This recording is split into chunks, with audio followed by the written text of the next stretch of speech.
Welcome to Meaningful Minds. There is a concept in Hindi saying that our lives are only 4 days long. How many of you have heard this before?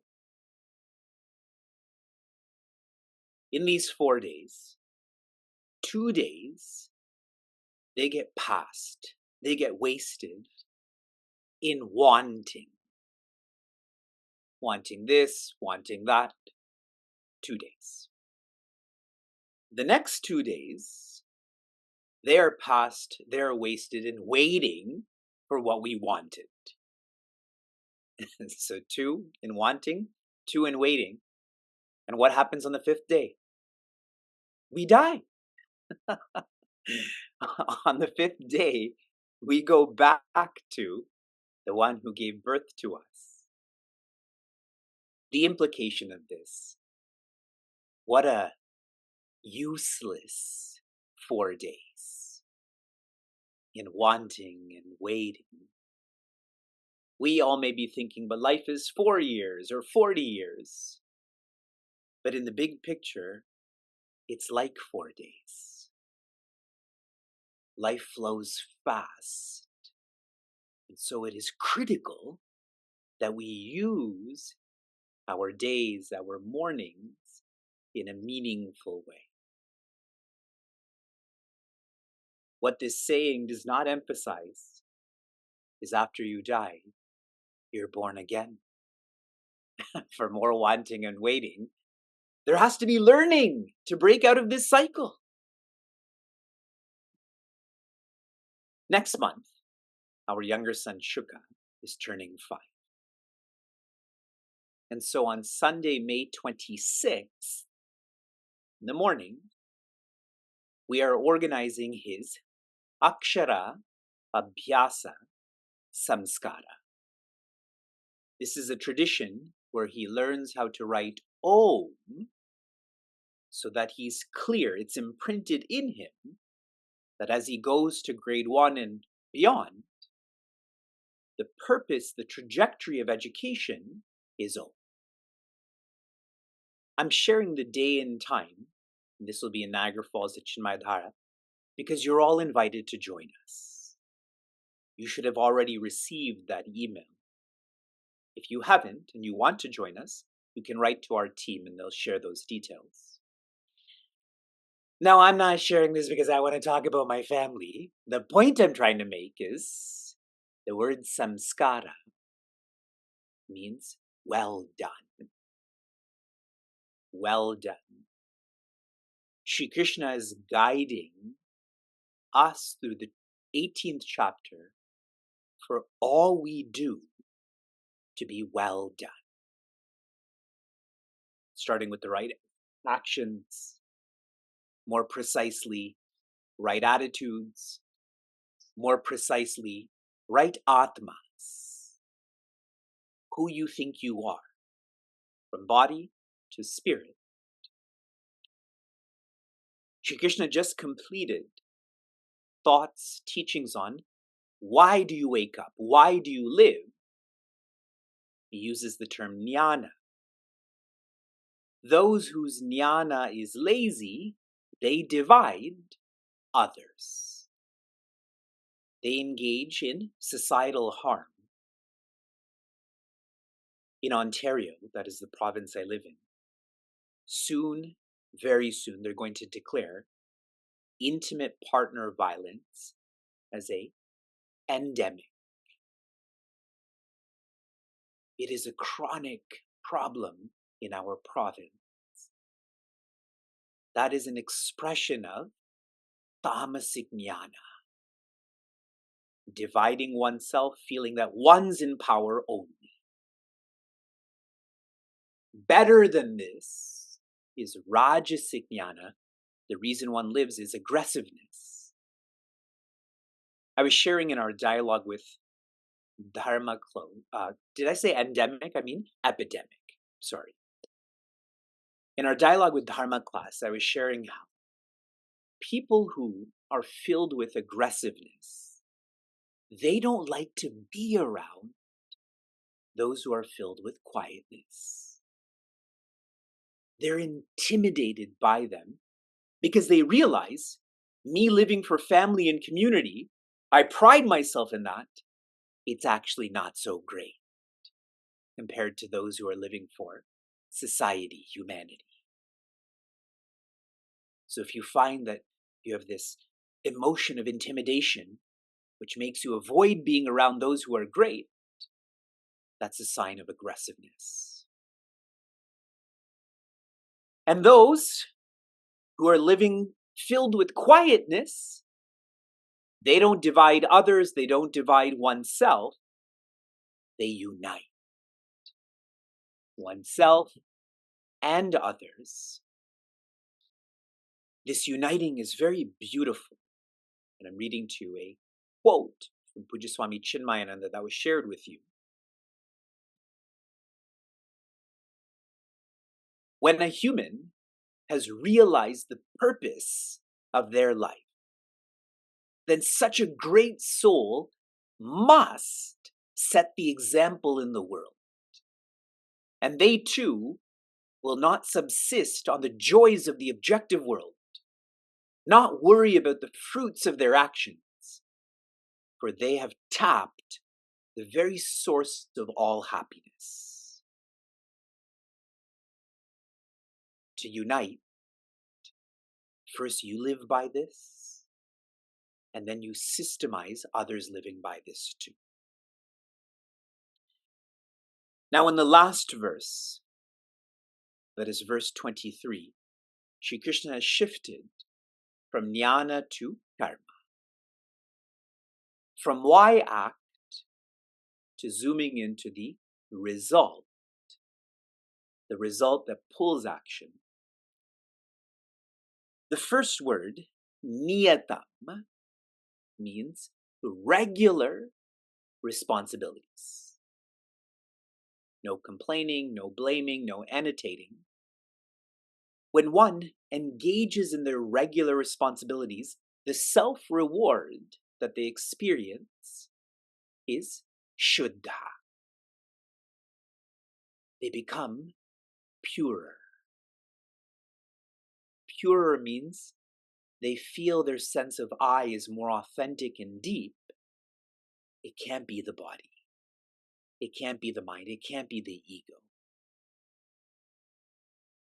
Niyata, that is your regular responsibilities, one is to fasten themselves to this. Until you stop breathing, you are to hold on and follow through with your regular responsibilities. Now, as you think about this in a physical way, if you have ever been on a roller coaster, if that bar is tight enough around your chest or waist, then you can put your hands up and have so much fun. But if somehow you don't allow them to put the bar tight enough or they're not paying attention while you're on that roller coaster, what are you doing? You're holding on to that, correct? Living is a roller coaster. Sometimes the sun is there, sometimes the sun is not there, etc. So niyata is fastening yourself so you can have fun. In this verse, so you can be free. Free of what? Sangarahita. Free of attachment. Araga dveshataha. Free of likes and dislikes. Aphala prepsuna. Free of results. Can you visualize how dynamic we would all be if we are free of attachment, likes, results? One final reflection before we move on to Raja that we don't need so much time for. It's our own day. It's our own minds. I had mentioned how if you love who you are, then you will love what you do. Spinning this into powerful Sanskrit words. If you feel anuraga, that is love, love for your trust triangle, love for who you are, that will pull viraga. The dispassion, detachment, the independence. We teach so much about viraga, but it's still a symptom. Viraga is in effect, the cause of that is love. Workable? Next verse. We're on 24. Yattu kamepsuna karma sahankarena va punaha kriyate bahulayasam tadrajasamudahritam. Joy. What is sattvic karma? It is renouncing attachments, likes, and results. What is rajasic karma?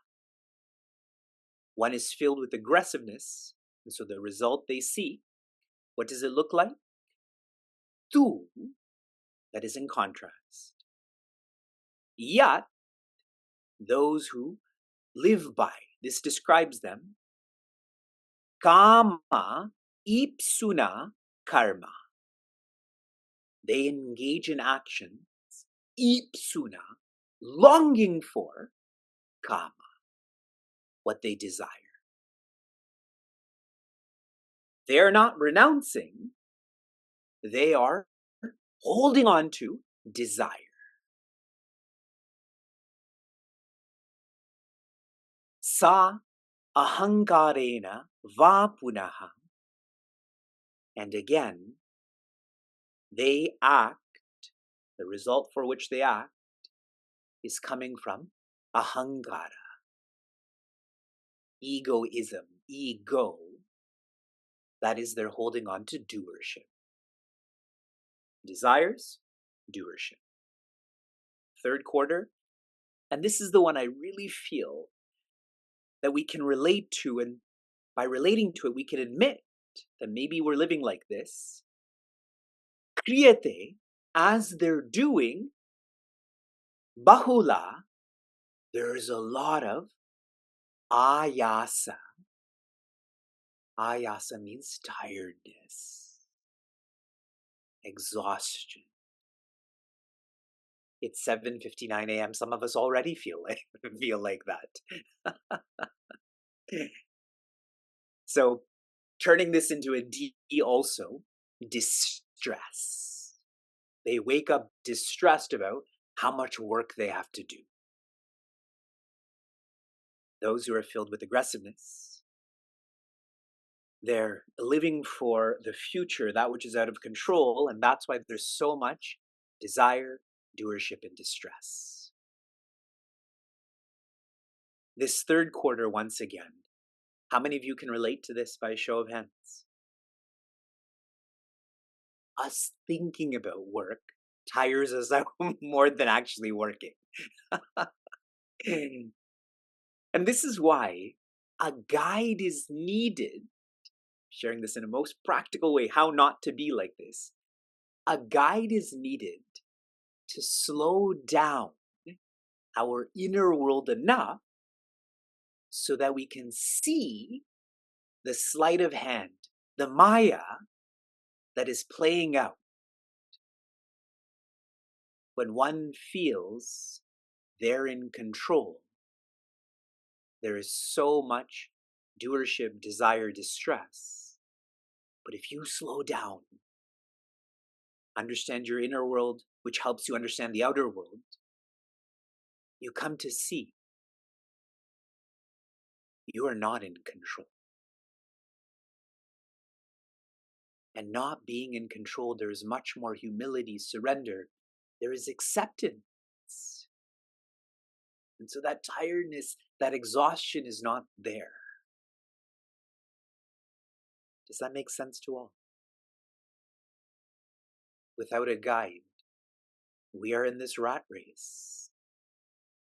Pujaswami Tejomayananda is always shared. The complexity of the rat race is, even if you win, you're still a rat. I'm reading to you an insight from Pujaswami Chinmayananda. He works generally under tension and strain, since he comes to believe that he alone can perform it and nobody else will ever help him. Doesn't that sound like your sob story? He doesn't do enough, she does too much, etc. That's all complaining, blaming, and annotating. It is not niyata, regular responsibilities. From inspiration to application, your application was to consider signing up for a one-with-one where I get to know you more. I'm encouraging those on Facebook, on Instagram, who I don't get to see. On our website, in the Connect section, there is a session on one-with-one. Please consider this so I get to know you. This is a benefit to me. Your application for today is 10 days from now, we will celebrate Earth Day. And so on that day, people will wear blue and green and turn their lights off. And then the next day, do the opposite. Buy new clothes. Buy new appliances.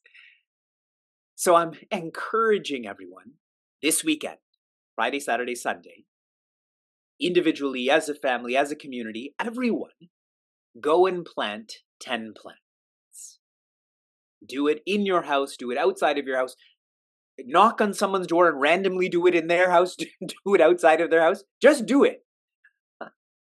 So plant these plants and make sure you document this on our website. I can't wait to see the photographs of all of the planting and the plants.